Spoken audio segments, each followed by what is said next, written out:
وقفي سكرول. الشوكولاتة دي معمولة من الحمص.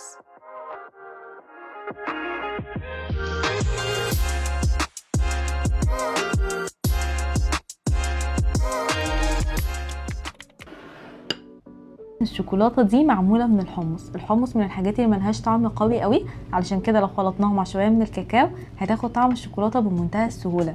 بروتين عالي، ما فيهاش سكر، تنفع للناس الفيجيتيريان، وبتخلص في خلال 5 دقايق بس حرفيا. لو جربتيها هتدمنيها كل يوم وعلى ضمانتي. كوباية ونص من الحمص المسلوق، تلت كوب من زبدة الفول السوداني، نص كوباية من الكاكاو الخام اللي مش عليه سكر، ربع كوباية من العسل، وفانيليا واي قهوة سريعة الذوبان، دول اختياري. اول حاجة في محضرة الطعام هنخلط المكونات كلها مع بعض، يلا بينا. اول حاجة احط الحمص، نحط زبدة الفول السوداني، نحط كمان الكاكاو والعسل، وبعد كده هنجيب فانيليا ونحطها،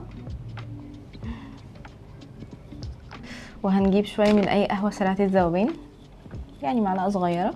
وده كده شكل المكونات كلها في محضرة الطعام، يلا بينا نخلطها، يلا بينا.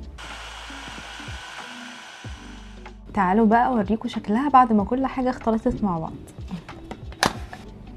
شايفين بجد شكلها خطير وريحتها كمان حلوه جدا، متحمسه قوي ادوقها. وبعدين هنشكلها على شكل كرات بالسكوب بتاع الايس كريم، يعني عشان يطلع كلهم شكلهم حجمهم متساوي.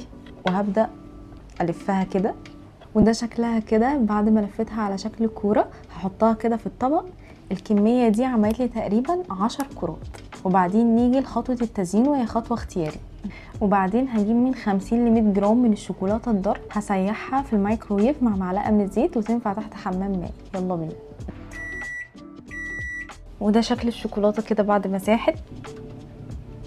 واقلبها كده بحيث الشوكولاته تغلفها من كل حته.